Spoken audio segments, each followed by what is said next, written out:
இயேசு கிறிஸ்துவின் நாமத்தினாலே உங்கள் ஒவ்வொருவருக்கும் அன்பின் வாழ்த்துக்கள். தலைகளை தாழ்த்தி ஜெபிக்கலாம். நேசமேற்பரே, என் உள்ளத்தின் ஆனந்தமே, இன்னும் உம்மை கிட்டி சேர நான் வாஞ்சையோடு சமீபிக்கிறேன்.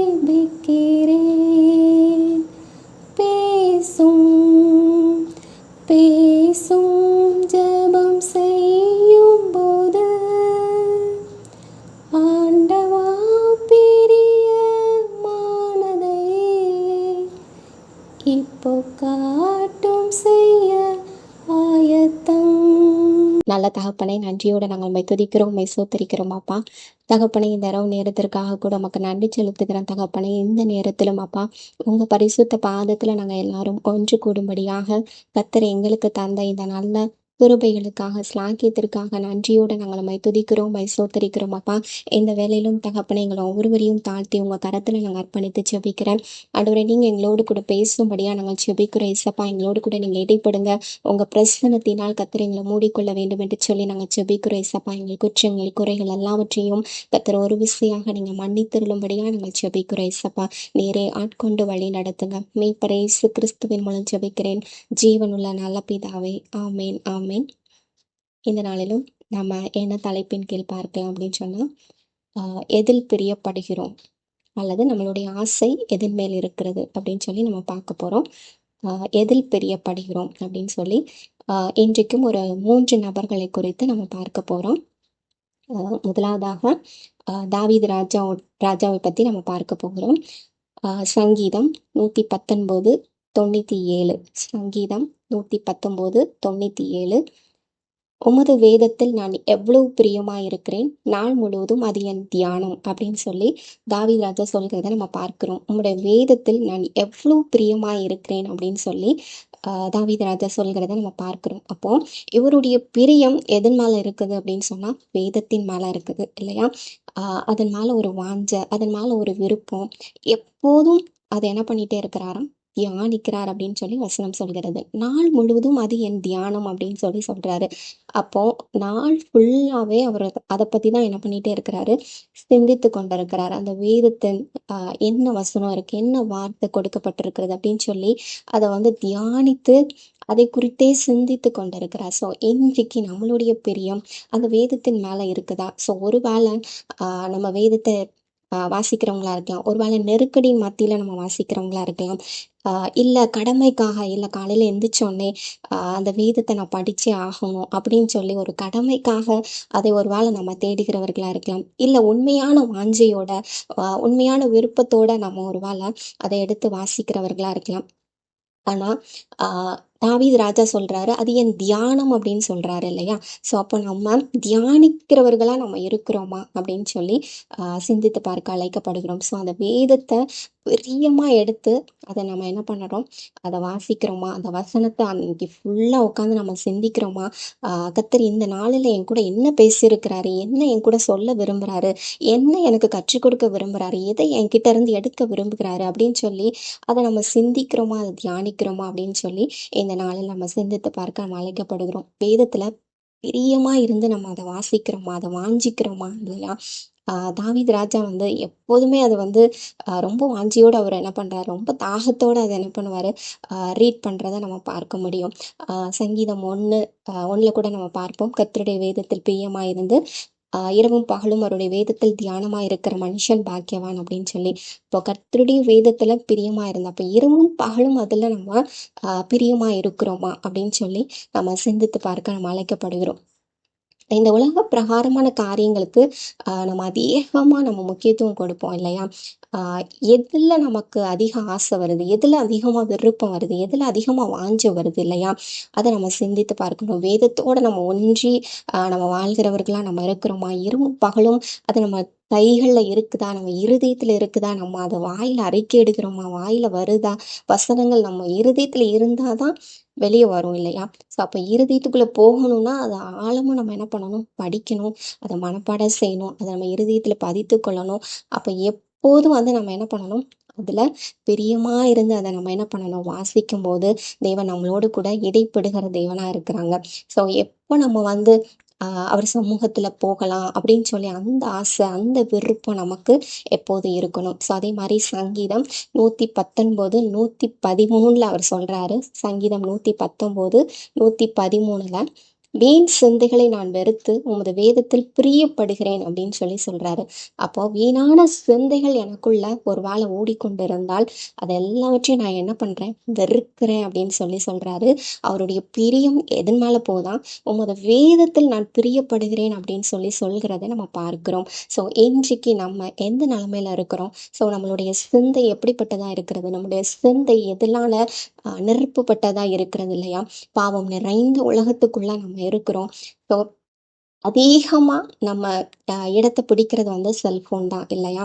ஸோ நம்மளுடைய நேசம், நம்மளுடைய பிரியம் எதன் மேல அதிகமா இருக்குது இல்லையா? இந்த உலகத்தின் மீதா? இல்லை வீணான காரியங்களுக்கு நம்ம இடம் கொடுத்து, வீணான காரியங்களுக்கு, வீணான சிந்தைகளுக்கு நம்ம இடம் கொடுத்து, அதுல நம்ம பிரியப்பட்டு, அதுல நம்ம ஆசைகளை வைத்து நம்ம அப்படியே சிந்தித்து கொண்டிருக்கிறவர்களாய் இல்லையா? சொற்ப ஆசைக்காக நம்ம வந்து தவறான காரியங்களுக்கும் தவறான சிந்தைகளுக்கும் நம்ம இடம் கொடுக்கிறவர்களா இருக்கிறோமா? ஆனா இங்க தாவீது ராஜா சொல்றாரு, வீண் சிந்தைகளை நான் என்ன பண்றேன், வெறுக்கிறேன் அப்படின்னு சொல்லி சொல்றாரு. உங்க வேதத்துலதான் நான் பிரியமா இருக்கிறேன் அப்படின்னு சொல்லி. ஸோ தாவீது ராஜாவுக்கு வந்து முதலாவது அவருடைய பிரியம் எதன் மேல இருக்குது, அவருடைய வேதத்தின் மேல இருக்கிறத நம்ம பார்க்கிறோம். இந்த 3 வசனங்கள்ல நம்ம பார்த்தோம். ஸோ அவருடைய பிரியம், அவருடைய ஆசை எதன் மேல இருக்கிறது அப்படின்னு சொன்னா அவருடைய வேதத்தின் மேல இருக்குது அப்படின்னு சொல்லி நம்ம பார்க்கிறோம். ஸோ அதே மாதிரி சங்கீதம் 63 நம்ம பார்க்கிறோம். சங்கீதம் 63 2ஆம் வசனத்துல நம்ம பார்க்கிறோம். இப்படியே பரிசுத்த ஸ்தலத்தில் உம்மை பார்க்க ஆசையாயிருந்து உமது வல்லமையும் உமது மகிமையும் கண்டேன் அப்படின்னு சொல்லி இங்க தாவீது ராஜா சொல்கிறார். ஸோ மேல அந்த அடைப்புக்குறியில நம்ம பார்த்தோம் அப்படின்னு சொன்னா இது வனாந்திரத்துல பாடப்பட்ட ஒரு சங்கீதம். இப்ப தாவீது ராஜா வனாந்திரமான ஒரு இடத்துலதான் இருக்கிறாரு, வனாந்திரமான ஒரு சூழ்நிலையில தான் இருக்கிறாரு. ஆனா அவருடைய ஆசை எதன் மேல இருக்குது, பரிசுத்த ஸ்தலத்தில் உம்மை பார்க்க ஆசையா இருந்தேன் அப்படின்னு சொல்லி இல்லையா? அப்போ எப்போ, அதாவது வனாந்திரத்துல இருக்கிறனால இப்ப எப்போ அவருடைய பரிசுத்த ஸ்தலத்துக்கு, எப்போ அவருடைய சமூகத்துக்கு போவோம் அப்படிங்கிற அந்த ஆசை அவருக்குள்ள என்ன பண்ணுது, அதிகமா ஓடிக்கொண்டே இருக்கிறது. ஸோ இன்றைக்கும் நம்மளுடைய ஆசை எதன் மேல இருக்குது இல்லையா? எப்போ அவர்கிட்ட நம்ம போவோம் இல்லையா? எப்போ அவரை பார்ப்போம், அதான் அவருக்கு ஆசை. எப்போ நான் வந்து உம்மை பார்க்க போறேன் அப்படின்னு சொல்லி அவருக்கு ரொம்ப ஆசையா இருந்தது அப்படின்னு சொல்லி சொல்றாரு. ஆசையா இருக்குது அப்படின்னு சொல்லி சொல்றாரு. ஸோ இன்றைக்கும் நம்மளுடைய ஆசை எதன் மேல இருக்குது இல்லையா? அவர் சமூகத்துல அதிகாலையில போய் நம்ம தேடுகிறவர்களாய், அவருடைய முகத்தை நான் எப்போ பார்ப்பேன், அவருடைய முகத்தை நான் எப்போ தரிசிப்பேன், அவர் என் கூட பேசுகிறத நான் எப்போ கேட்பேன், இந்த மாதிரி ஆசைகள் எல்லாம் நமக்குள்ள இருக்குதா அப்படின்னு சொல்லி இந்த நாளில் நம்ம சிந்தித்து பார்க்க அழைக்கப்படுகிறோம். ஸோ எப்போ அவர்கிட்ட நம்ம போவோம் அப்படிங்கிற அந்த ஆசை எப்பொழுது நமக்குள்ள இருக்கணும். அவர் பரிசுத்த ஸ்தலத்தில் இப்படியே பரிசுத்த ஸ்தலத்தில் உம்மை பார்க்க ஆசையா இருந்து அப்படின்னு சொல்லி. ஸோ தாவீது ராஜாவுடைய வாழ்க்கையில முதலாவது அவருடைய பிரியம் எதன் மேல இருந்தது, அவருடைய வேதத்தின் மேல இருந்தது. இரண்டாவது அவருடைய ஆசை எதன் மேல இருக்குது, அவருடைய பரிசுத்த ஸ்தலத்துக்கு நம்ம எப்போ போவோம் இல்லையா? எப்போ அதை நம்ம போய் அவருக்கு முன்பாக நிற்போம் அப்படிங்கிற அந்த ஆசை அவருக்குள்ள இருந்தது நம்ம பார்க்க முடிகிறது. ஸோ இதே வண்ணாந்திரமான ஒரு சூழ்நிலைக்குள்ளாக ஒருவேளை நம்ம கடந்து போகலாம். ஆனா வண்ணாந்திரத்துல கூட தாவீது ராஜாவுடைய எண்ணங்களும் சிந்தைகளும் தேவனை சார்ந்தே இருந்தது இல்லையா? தேவனை தேடுகிறதிலே அவருடைய ஆசை இருந்தது, அவருடைய பிரியம் இருந்தது. ஸோ ஒருவேளை வனாந்திரமான சூழ்நிலைகளை நம்ம தள்ளப்பட்டு இருக்கலாம். ஒரு வனாந்திரம் போல யாருமே இல்லாத ஒரு வறண்டு போன ஒரு நிலத்தை போல நம்மளுடைய வாழ்க்கை இருக்கலாம். ஆனா நம்மளுடைய ஆசை எதன் மேல இருக்குது இல்லையா? ஒருவேளை நம்ம அவரை வந்து இந்த வனாந்திரத்துல நீங்க என்னை கைவிட்டுட்டீங்களா, இந்த வனாந்திரத்துல நீங்க என்னை பார்த்துட்டு தானே இருக்கீங்க, ஒவ்வொரு நாளும் என் கண்ணீரை நீங்க கண்டு இங்க வந்து மௌனமா தானே இருக்கீங்க அப்படின்னு சொல்லிட்டு நம்ம பல்வேறு ஒரு வேலை கேள்விக்குறிகளோட இருக்கலாம். ஒரு வேளை தாவீது ராஜாவோட வாழ்க்கையை நம்ம பார்த்தோம்னா இந்த அதிகாரத்துல நீங்க வந்து தனியா வீட்டுல உட்காந்து தியானிச்சு பாருங்க. இது வந்து வனாந்தரமான ஒரு சூழ்நிலையில தான் அவர் எல்லாவற்றையும் அவர் வந்து எழுதுறாரு. ஆனாலும் அவருடைய நம்பிக்கை ஃபுல்லா, அவருடைய எண்ணங்கள் ஃபுல்லா யார் மேலதான் இருக்கு, கர்த்தர் மேலதான் இருக்கு. ஸோ அவரை சார்ந்தே தான் இருக்குது. ஸோ அவர் மேலே எவ்வளோ ஆசை, எவ்வளோ பிரியம் வைத்திருக்கிறார் இல்லையா? ஸோ அந்த பிரியம், அந்த ஆசை நமக்குள்ள இருக்குதா? தேவன் நம்மளை வந்து ரொம்ப நேசிக்கிறாங்க, ரொம்ப அன்பா இருக்கிறாங்க இல்லையா? ஸோ நம்மளுடைய ஆசை எப்படி இருக்குது? நம்மளுடைய பிரியம் எதன் மேல இருக்குது அப்படின்னு சொல்லி இந்த நாள் நம்ம சிந்தித்து பார்க்க அழைக்கப்படுகிறோம். ஸோ முதலாவது தாவீதுடைய ராஜாவுடைய காரியங்களை குறித்து நம்ம பார்த்தோம். இரண்டாவது கொர்நேலியு குறித்து நம்ம பார்க்க போகிறோம். எல்லாருக்கும் தெரிந்த ஒரு காரியம்தான் அப்போஸ்தலர் 10ஆம் அதிகாரத்துல கொர்நேலியுவை பத்தி நம்ம பார்க்க முடியும். அப்போஸ்தலர் 10ஆம் அதிகாரம். ஸோ இவங்க வந்து ஒரு நூற்றுக்கு அதிபதி என்று சொல்லி போடப்பட்டிருக்கிறது. சிசரியா பட்டணத்தை சேர்ந்தவர் அப்படின்னு சொல்லி பார்க்கிறோம். ஸோ இவர் எப்படிப்பட்டவர் அப்படின்னு சொல்லிட்டு 2ஆம் வசனத்துல அழகாக போடப்பட்டிருக்கிறது. அப்போஸ்தலர் 10:2 அவன் தேவ பக்தி உள்ளவனும் தன் வீட்டார் அனைவரோடும் தேவனுக்கு பயந்தவனுமாயிருந்து ஜனங்களுக்கு மிகுந்த தர்மங்களை செய்து எப்பொழுதும் தேவனை நோக்கி ஜெபம் பண்ணி கொண்டிருந்தான் அப்படின்னு சொல்லி நம்ம பார்க்கிறோம். ஸோ இங்க வந்து அவங்களுடைய குணாதிசயங்கள் சொல்லப்பட்டிருக்கிறது. தேவ பக்தி உள்ளவன் சொல்லி போடப்பட்டிருக்கிறது. தேவனுக்கு பயப்படுகிறவன் அப்படின்னு சொல்லி போடப்பட்டிருக்கிறது. தான தர்மங்களை செய்கிறவன் சொல்லி போடப்பட்டிருக்கிறது. எப்பொழுதும் ஜெபம் செய்கிறவன் அப்படின்னு சொல்லி நம்ம பார்க்க முடியும். ஸோ முதல் ஆசை, இவங்களுடைய ஆசை என்னவா இருந்துச்சு? எப்பொழுதும் ஜெபம், அதாவது இடைவிடாமல் ஜெபம் பண்ணுங்கள்னு சொல்லி வசனம் இருக்கிறது இல்லையா? அப்போ எப்பொழுதும் தேவனை நோக்கி ஜெபித்து கொண்டே இருக்கிறாங்க இல்லையா? ஸோ பற்பல வேலைகளை நம்ம செய்து கொண்டிருந்தாலும் நம்மளுடைய உள்ளம் வந்து ஆண்டவரோட என்ன பண்ணிட்டே இருக்கணும்? கனெக்ட் ஆகிட்டே இருக்கணும். சரி, எந்த ஒரு சுச்சுவேஷன்ல நம்ம போனாலும் சரி, ஸோ எந்த ஒரு காரியத்தை நம்ம செஞ்சு கொண்டிருந்தாலும் சரி, நம்மளுடைய சிந்தை வந்து எங்க இருக்கணும்? ஆண்டவரை சுற்றியே நம்ம என்ன பண்ணணும்? இருக்கிறவர்களா இருக்கணும். ஸோ எப்பொழுதும் அவரை நோக்கி ஜெபித்து கொண்டிருந்தாங்கன்னா, அப்போ எல்லா வேலைகளையும் செய்தாலும் அவருடைய எண்ணம் எங்கதான் இருக்குது? ஜெபத்துல இருக்கு. ஸோ அப்போ எப்பொழுதும் தேவனை நோக்கி ஜெபம் பண்ணி கொண்டிருந்தான்னு சொல்லி முதல்ல நம்ம பார்க்கிறோம். 4வது வசனத்துல நம்ம பார்த்தோம்னா, அவனை உற்று பார்த்து பயந்து ஆண்டவரே என்ன என்றான். அப்பொழுது அவன், உன் ஜெபங்களும் உன் தர்மங்களும் தேவனுக்கு நினைப்பூட்டுதலாக அவர் சந்நிதியில் வந்து எட்டியிருக்கிறது அப்படின்னு சொல்லி. ஸோ அவங்க செய்த தான தர்மங்கள், அவங்க செய்த ஜெபங்கள் எல்லாம் தேவ சமூகத்துக்கு எப்படி இருந்ததா? நினைப்பூட்டுதலா இருந்தது அப்படின்னு சொல்லி நம்ம பார்க்க முடிகிறது இல்லையா? அதுக்கப்புறம் உங்களுக்கு தெரியும், ஆஹ் இவரோட ஆசை, 2வது ஆசை என்ன அப்படின்னா, பேதுரு அவங்க கிட்ட வரணும், அந்த தேவ வசனத்தை வந்து அந்த வார்த்தையை கேட்கணும் அப்படிங்கிறது தான் அவரோட ஆசை. அப்போ தெரியும், பேதுருக்கும் தரிசனம் வரும், இவருக்கும் தரிசனம் வரும். அப்போ பேதுரு வந்து கூப்பிட்டுட்டு வருவாங்க இல்லையா? ஸோ அப்போஸ்தலர் 10:22 நம்ம பார்க்கிறோம். அதற்கு அவர்கள், நீதிமானும் தேவனுக்கு பயப்படுகிறவரும் யூத ஜனங்கள் எல்லாராலும் நல்லவர் என்று சாட்சி பெற்றவருமாகிய கொர்நேலேயு என்னும் நூற்றுக்கு அதிபதி உம்மை தம்முடைய வீட்டுக்கு அழைப்பித்து உம்மால் சொல்லப்படும் வார்த்தைகளை கேட்கும்படி பரிசுத்த தூதனாலே தைரியத்தனமாய் கட்டளை பெற்றார் என்றார்கள். ஸோ இங்கேயும் நம்ம பார்க்கிறோம், அவர் எப்படிப்பட்டவர்? நீதிமான் சொல்லி போடப்பட்டிருக்கிறது. தேவனுக்கு பயப்படுகிறவன் போட்டிருக்கு. யூத ஜனங்கள் எல்லாராலும் நல்லவர் என்று சாட்சி பெற்றவருமாய் இருக்கிறார் இந்த கொர்நேலியு இல்லையா? இன்றைக்கு நம்மளை பத்தி நற்சாட்சி உண்டா இருக்கிறதா இல்லையா? நம்ம வீட்லேயோ வெளியேயோ சர்ச்லேயோ எல்லாரும் வந்து சொல்ல முடியுமா? இவங்க வந்து நீதிமான், இவங்க வந்து தேவனுக்கு பயப்படுறவங்க, இவங்க வந்து சாட்சி உள்ள ஒரு வாழ்க்கை வாழ்றவங்க அப்படின்னு சொல்லி சொல்ல முடியுமா? ஸோ இன்றைக்கு அவர் வந்து அநேகரால சாட்சி பெற்ற ஒரு மனிதனாக அங்க என்ன பண்றாரு? நிற்கிறாரு. ஸோ 24ஆம் வசனத்துல நம்ம பார்த்தோம்னா, மறுநாளிலே சிசரியா பட்டணத்தில் பிரவேசித்தார்கள். கொர்நேலியு தன் உறவின் முறையாரையும் தன்னுடைய விசேஷித்த சிநேகிதரையும் கூடி வரவழைத்து அவர்களுக்காக காத்திருந்தான் அப்படின்னு சொல்லி இல்லையா? வசனத்தின் மேல அவ்வளோ தாகம், அவ்வளோ ஆசை, எப்போ அந்த வார்த்தையை நம்ம கேட்க போறோம் அப்படிங்கிற அந்த வாஞ்சை இல்லையா? காத்திருக்கிறாங்க. அவர் மட்டும் காத்திருக்கல, அவர் உறவின் முறையார் எல்லாரையும் கூடி வர பண்றாரு. தன்னுடைய சிநேகிதரையும் என்ன பண்றாரு? அழைத்து கொண்டு வர்றாரு. எல்லாரும் அங்க என்ன பண்றாங்க? காத்திருக்கிறதை நம்ம பார்க்கிறோம் இல்லையா? அவ்வளோ வாஞ்சை இல்லையா? அவ்வளோ விருப்பம், அவ்வளோ ஆசை அதன் மேல. எப்போ அந்த தேவ வார்த்தையை நம்ம கேட்க போறோம் அப்படின்ட்டு.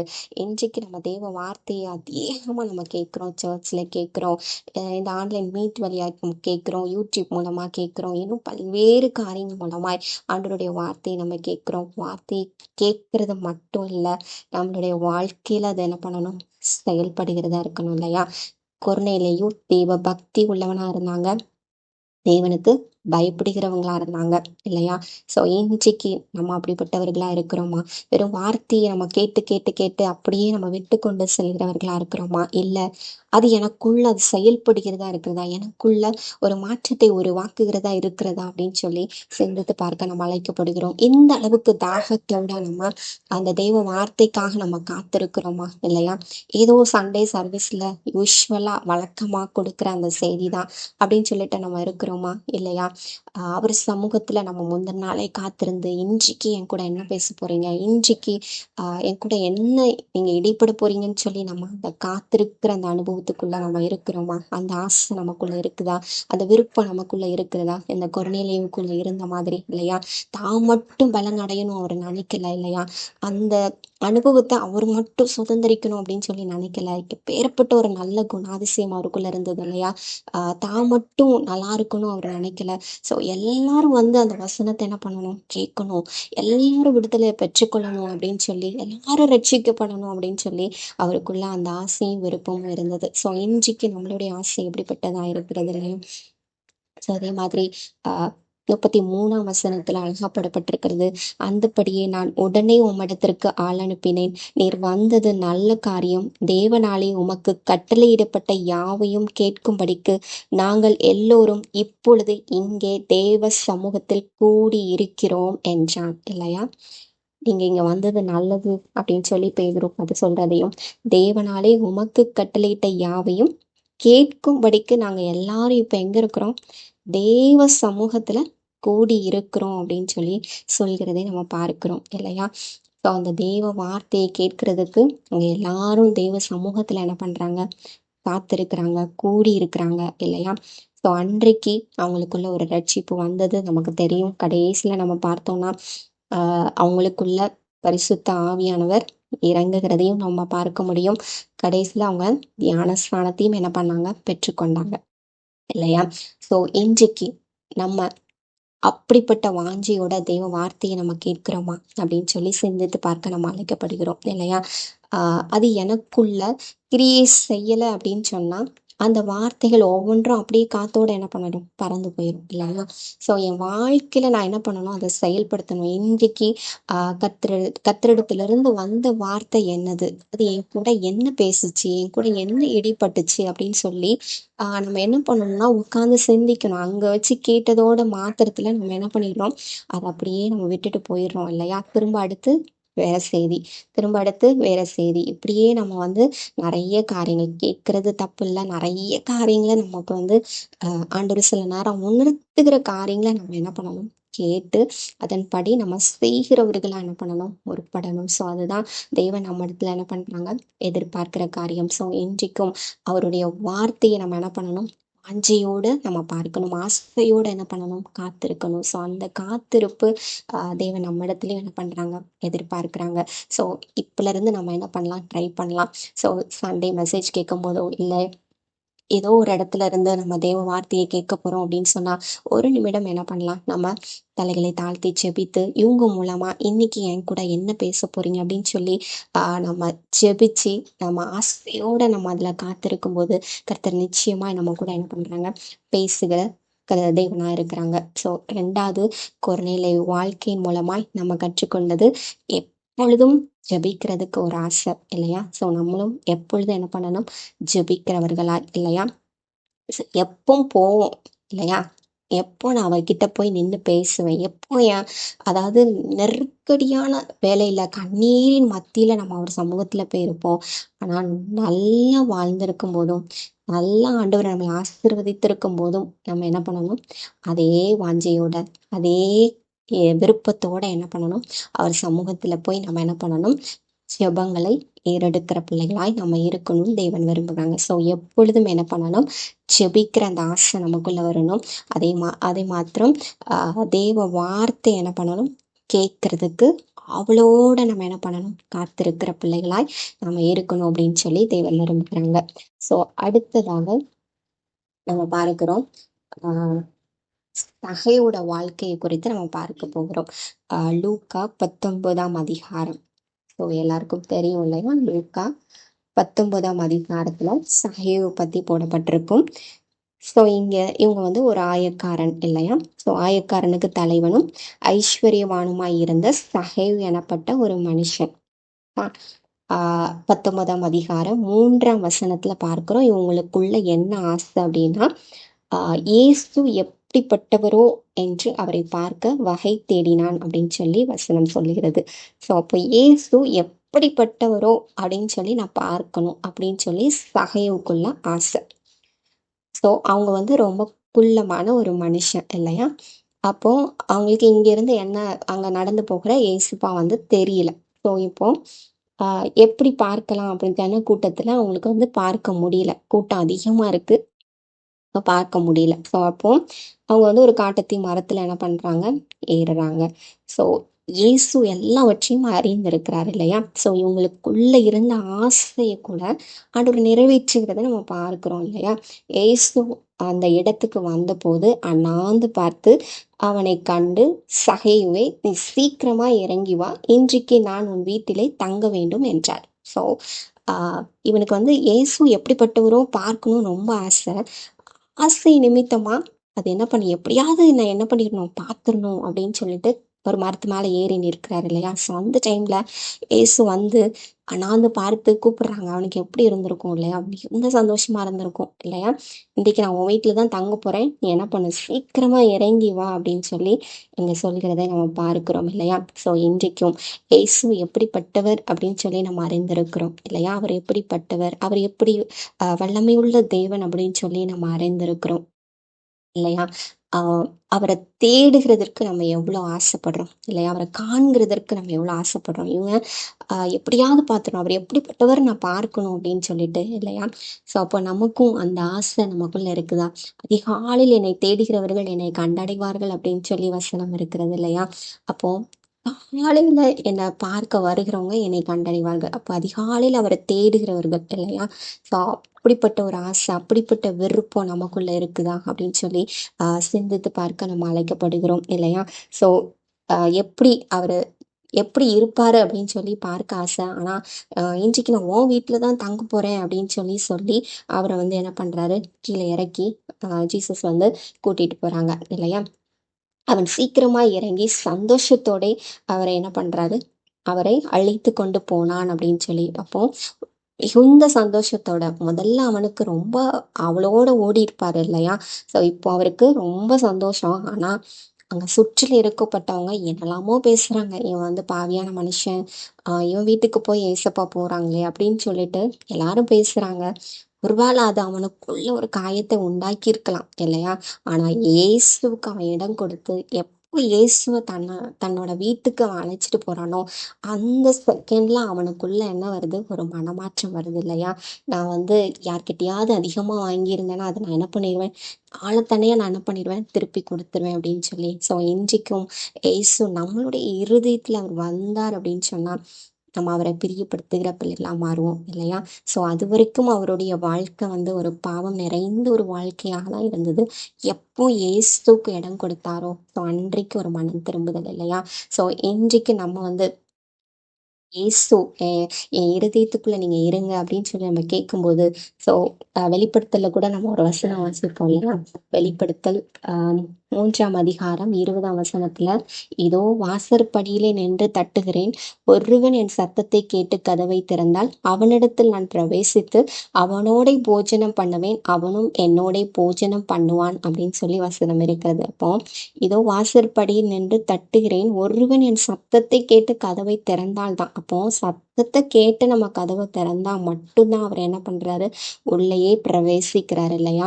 ஸோ நம்மளோடு கூட பூஜனம் பண்ணுவேன் அப்படின்னு சொல்றாரு, நம்மளும் அவரோட கூட பூஜனம் பண்ண முடியும். ஸோ இப்படிப்பட்ட காரியங்கள் நம்ம வந்து இடம் கொடுத்தா மட்டும்தான் அவர் என்ன பண்றாரு, வருகிறார் இல்லையா? ஸோ அப்போ நம்ம அழைக்கணும் இல்லையா?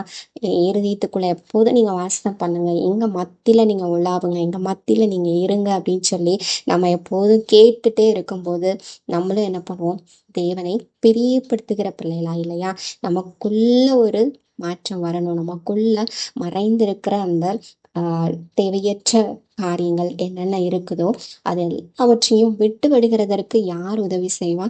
தேவன் உதவி செய்வாங்க. எப்படி அந்த சகையோட வாழ்க்கையில ஒரு மாற்றம் உண்டாச்சு இல்லையா? ஸோ எப்படிப்பட்டவரோ என்று பார்க்க வகை தேடினா, ஆனா ஆண்டவர் அவங்க வீட்டுக்கே போய் அவனுக்குள்ள என்ன பண்றாங்க, ஒரு ரட்சிப்பை கட்டளையிடுகிறதை நம்ம பார்க்கிறோம் இல்லையா? ஸோ இன்றைக்கும் நம்ம எப்படிப்பட்டவர்களா இருக்கிறோம் இல்லையா? அவருக்கு நம்ம வாழ்க்கையில நம்ம இடம் கொடுத்துருக்குறோமா? நம்ம இருதயத்துல நம்ம இடம் கொடுத்துருக்குறோமா?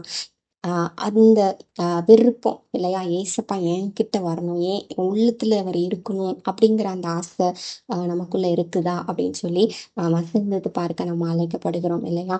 இந்த சிலையோட வாழ்க்கையில அதுக்கப்புறம் அவர் வந்து ஆஹ் ஒருவேளை ஒரு சாட்சியாக வாழ்ந்திருக்கலாம் இல்லையா? ஸோ இன்றைக்கும் நம்மளுடைய வாழ்க்கை அநேகருக்கு என்ன பண்ணணும், ஒரு சாட்சியாக மாறணும் இல்லையா? எல்லாரும் அவனை வந்து கேலி கிண்டல் பண்ணாங்க, ஒரு பாவியான ஒரு மனுஷன் தானே அப்படின்னு சொல்லிட்டு. ஸோ அவர் வந்து என்ன பண்றாரு, அதை உணர்ந்து அந்த இடத்துல என்ன பண்றாரு, தன்னை ஒப்பு கொடுக்கிறதை நம்ம பார்க்கிறோம். ஸோ இன்றைக்கும் ஒருவேளை நம்ம சுற்றிலும் இருக்கப்பட்ட ஜனங்கள் எதெல்லாமோ பேசலாம், ஆனா ஏசு நம்மளுடைய வாழ்க்கையில இறங்கி வரும்போது, ஏசு நம்மளோட வாழ்க்கையில இருக்கும்போது, ஏசு நம்முடைய வாழ்க்கையில தலையிடும்போது, அவர் நம்ம கூட இருக்கும்போது நம்மளையும் என்ன பண்றாரு, ஒரு நல்ல ஒரு குணாதிசயமான ஒரு பிள்ளையாக இல்லையா, அவரை பிரியப்படுத்துகிற ஒரு பிள்ளையாக கர்த்தர் நம்மளையும் மாற்ற அவர் வல்லமை உள்ள தேவனா இருக்கிறாங்க இல்லையா? ஸோ அதற்கு நம்ம இடம் கொடுக்கணும். அவருடைய சத்தத்தை நம்ம என்ன பண்ணணும், கேட்டு நம்ம கதவை திறக்கிற பிள்ளைகளா இருக்கணும். சரி, நம்ம வேதத்தோட அதிகமாக என்ன பண்ணுறோம், நம்ம ஸ்பெண்ட் பண்ணணும், டைம் ஸ்பெண்ட் பண்ணணும், ஜெபத்தில் அதிகமாக என்ன பண்ணணும், நேரத்தை செலவிடணும், அவர் சமூகத்துக்கு போகிறதுக்கு இல்லையா?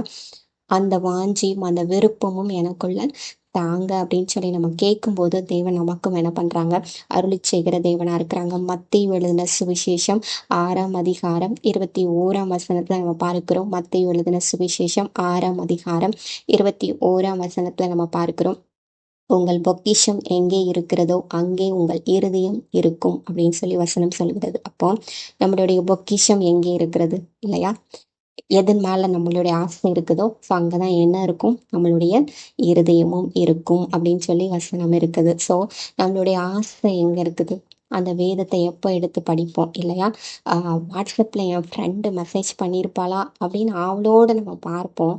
ஸோ அதை காட்டிலும் தேவன் என்கிட்ட இன்னைக்கு என்ன பேச போகிறாங்க, அதை நான் அந்த வேதத்தை எடுத்து நான் படிக்க போகிறேன், அந்த வேதத்தை எடுத்து நான் வாசிக்க போகிறேன் அப்படின்னு அந்த ஆசை நமக்குள்ளே இருக்குதா அப்படின்னு சொல்லி சிந்தித்து பார்க்க நம்ம அழைக்கப்படுகிறோம். பொக்கிஷம் எதன் மேலே இருக்குது இல்லையா? நம்ம இருதயத்தின் நாட்டங்கள் எதன் மேலே இருக்குது, இருதயத்தின் விருப்பம் எதன் மேலே இருக்குது இல்லையா?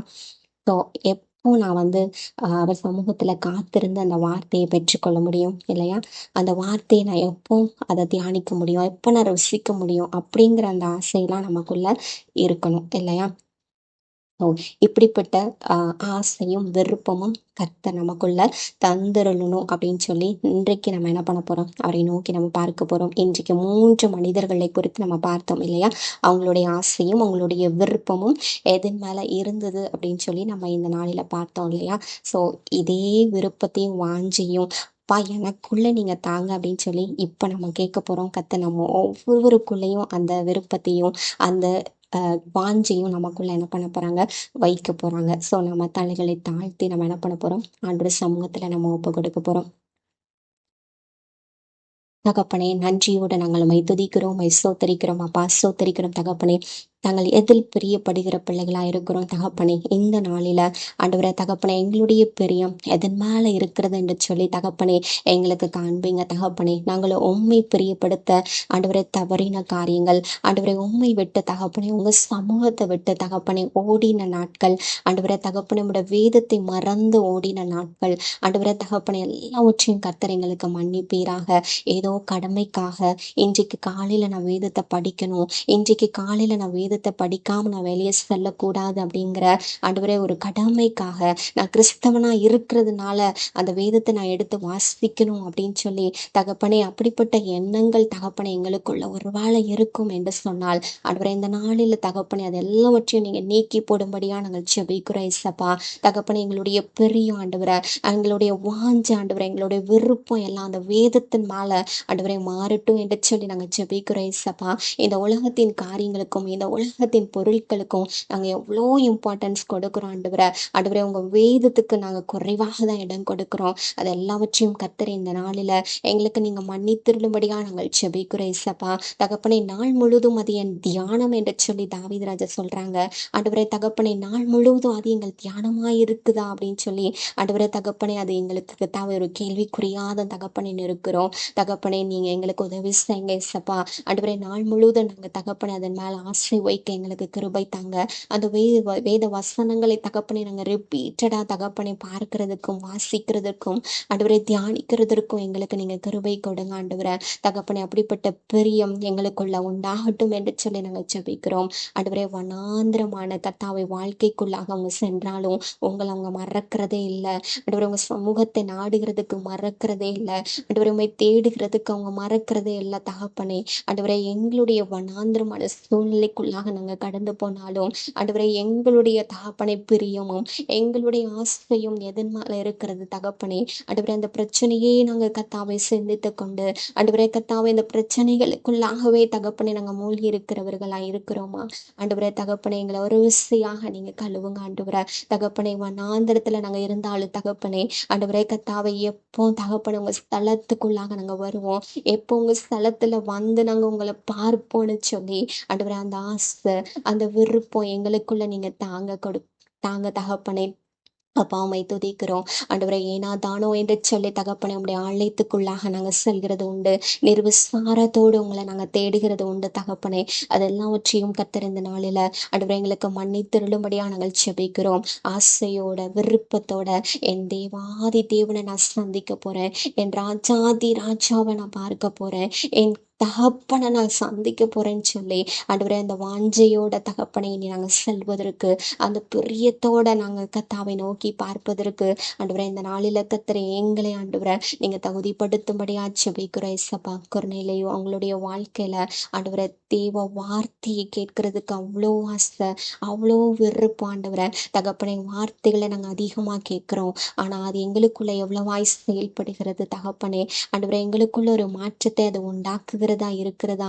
ஆண்டவரை தேவ சமூகத்துல ஆண்டவரை தகப்பனை இன்றைக்கு கர்த்தரை என் கூட என்ன பேச விரும்புகிறார் அப்படின்னு சொல்லி அந்த ஆசை அந்த காத்திருப்பு ஆண்டவரை எங்களுக்குள்ள ஒரு வேளை இல்லாம இருந்தா கர்த்தர் இந்த நாளில எங்களுக்கு தகப்பனை நீங்க தந்தருளுங்க.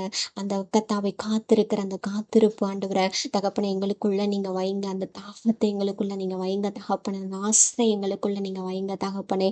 அப்பா எங்களை ஒப்பு கொடுத்து ஜெபிக்கிறோம் ஆண்டவரை. ஆண்டவரை சகையோட வாழ்க்கையில நாங்க பார்த்தபடி ஆண்டவரை இயேசு எப்படிப்பட்டவரோ என்று பார்க்க ஆசையா இருந்ததை நாங்க பார்க்கிறோம் ஆண்டவரை. தகப்பனை உங்களுக்கு இடம் கொடுத்த மாத்திரத்துல ஒரு மனம் திரும்புதலையும் நாங்க கண்டோம் ஆண்டவரை.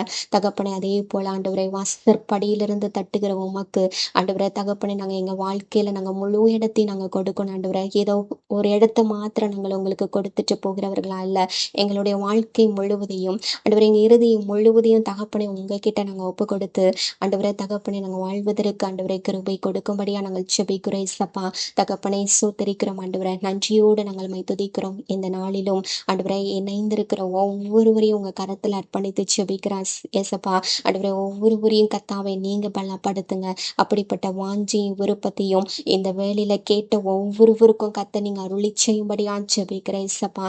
ஒவ்வொருவரும் கர்த்தாவை ஒவ்வொருவரும் மேல ஆண்டவரை உங்களுடைய ஆசீர்வாதத்தை கர்த்தர் நீங்க பொழிந்தருளும்படியா ஜெபிக்கிறோம் ஆண்டவரை. தகப்பனை கர்த்தாவை என்னென்ன காரியங்கள் ஆண்டவரை தகப்பனை நெருக்கடிக்கு மத்தியில் அவங்க சென்று கொண்டிருந்தாலும் ஆண்டவரை என்னுடைய வாழ்க்கை வனாந்திரமாய் ஆண்டவரே வறண்டு போன பூமியாய் இருக்கிறதே என்று சொல்லி தகப்பனே ஒருவேளை உங்க சமூகத்துல ஏக்கத்தோட ஆண்டவரே கண்ணீரோட நிற்பார்கள் என்று சொன்னால் ஆண்டவரே இன்றைக்கு தகப்பனே ஆண்டவரே அந்த வனாந்திரத்தை கத்தாவை நீங்க மாற்றி தரும்படியா நாங்கள் செபிக்கிறோம் இயேசப்பா. தகப்பனே சோத்தரிக்கிறோம், வறண்டு போயிருக்கிற அந்த பூமியை கர்த்தர் நீங்க செழிப்பாக மாற்றி தரும்படியா செபிக்கிறோம் ஆண்டவரே. தகப்பனே ஒவ்வொருவரையும் கர்த்தர் நீர் பலப்படுத்துவீராக ஆண்டவரே. சரீரங்களுக்குள்ள நல்ல சுகம் பலன் ஆரோக்கியத்தை நீங்க அருளிச்சீங்க தகப்பனே. ஆண்டவரே கர்த்தாவே வியாதியின் போராட்டங்கள் ஆண்டவரே கர்த்தாவே வியாதிக்கு மத்தியில தகப்பனே ஆண்டவரே கர்த்தாவே கண்ணீரோட உங்க சமூகத்துல ஆண்டவரே நெருக்கிற பிள்ளைகளை கர்த்தர் இந்த நாளில நீர் விடுதலையாக்குவீராக ஆண்டவரே. பரிபூர்ண சுகத்தை கர்த்தர் கொடுத்து நீங்க ஆசீர்வதிக்கும்படியா நாங்கள் செபிக்கிறோம் ஆண்டவரே. கர்த்தாவை இன்னும் அதிகமாய் ஆண்டவரே உங்களுடைய வேதத்துல தகப்பனை பிரியமாயிருக்க இரவும் பகலும் அதுல தியானமாயிருக்க கர்த்தர் ஒவ்வொருவருக்கும் நீங்க கிருபை தர வேண்டும் என்று சொல்லி ஜெபிக்கிறோம் இயேசப்பா. உங்க வல்ல கரத்துக்குள்ளாக ஒவ்வொருவரையும் நாங்க அர்ப்பணிக்கிறோம் ஆண்டவரே. நீரே எங்களை ஏற்று நடத்த வேண்டும் என்று சொல்லி நாங்க ஜெபிக்கிறோம் இயேசப்பா.